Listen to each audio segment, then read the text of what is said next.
Assalamualaikum warahmatullahi wabarakatuh. Semangat pagi teman-teman semua. Apa kabar? Semoga sehat selalu dan dimudahkan segala rezekinya. Apa kabar para pioner VNetwork Indonesia dan pioner global? Semoga selalu dimudahkan segala rezekinya dan selalu diberikan kesehatan. Kembali lagi di channel saya di Muhammad Ahmad 13. Di video kali ini saya akan mencoba memberikan informasi atau updatean di mana pioner atau VNetwork belum bisa ya teman-teman, ada info yang bisa teman-teman ketahui atau yang teman-teman wajib tahu tentang mainnet SDK, di mana pioner itu ya penting bagi seluruh pioner untuk tahu ya, karena ada banyak informasi yang beredar ya, atau para pioner banyak yang bertanya, bolehkah saya shopping di PCN Mall atau aplikasi yang sudah bekerja sama dengan VNetwork setelah melewati tempo 14 hari migrasi. Karena ketika sudah 14 hari itu teman-teman, saldo yang sudah terbuka itu akan masuk ke available ya, dimana saldo itu akan bisa teman-teman manfaatkan untuk barter.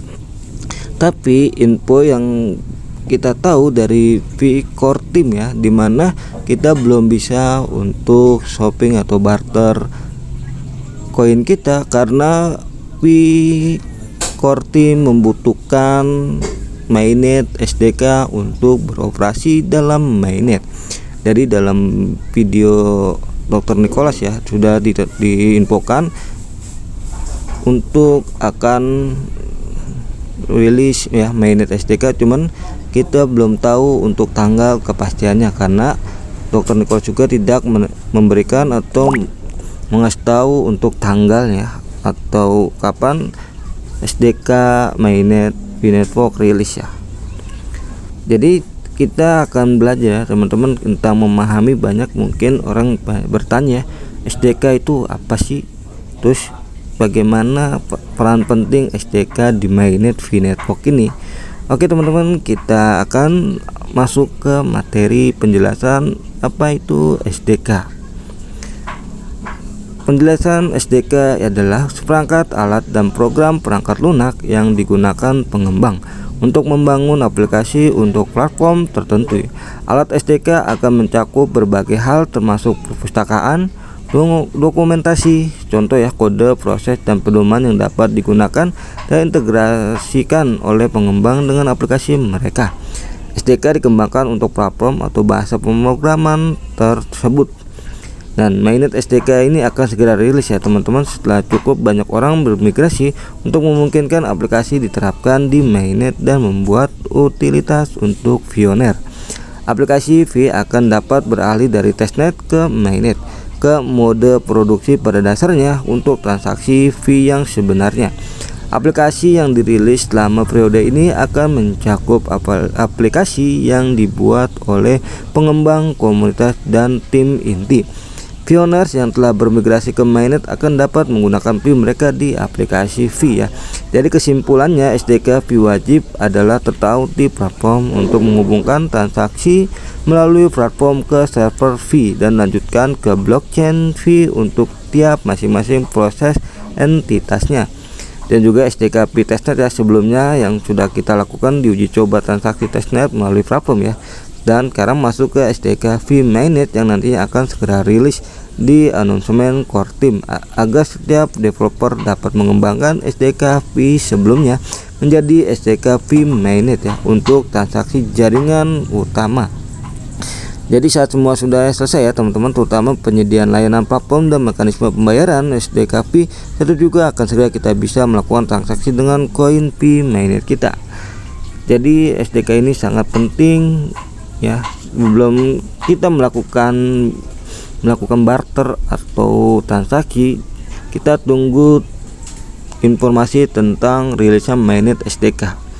Nah sebelum kita menunggu ya tentang mainnet SDK, kita pelajari dulu tentang SDK ya, dan juga tentang SDK ini pengertian dari Software Development Kit. Jadi singkatan dari Software Development Kit ya, yaitu sebuah tool ya yang digunakan oleh para programmer sebagai alat bantu dan API. API itu Application Programming Interface ya. SDK adalah kumpulan perangkat lunak yang digunakan untuk mengembangkan aplikasi untuk perangkat atau sistem operasi tertentu ya. Definisi SDK ini adalah seperangkat alat yang dapat digunakan untuk membuat dan mengembangkan aplikasi. Secara umum, SDK mengacu pada modul perangkat lunak lengkap yang mencakup semua yang Anda butuhkan untuk modul tertentu dalam suatu aplikasi. Mereka sering dibandingkan dengan kode library ya teman-teman. Dan kita harus tahu apa fungsi dari SDK. Oke, tahu ya tentang fungsi dari SDK ini, yaitu kit pengembangan perangkat lunak adalah sekumpulan alat yang dapat digunakan oleh pembuat aplikasi untuk pengembangan aplikasi yang dikustomisasi untuk ditambahkan atau dihubungkan dengan program lain. Dengan SDK, programmer dapat mengembangkan aplikasi untuk platform tertentu. Jadi ada perbedaannya teman-teman tentang SDK dan juga API ya.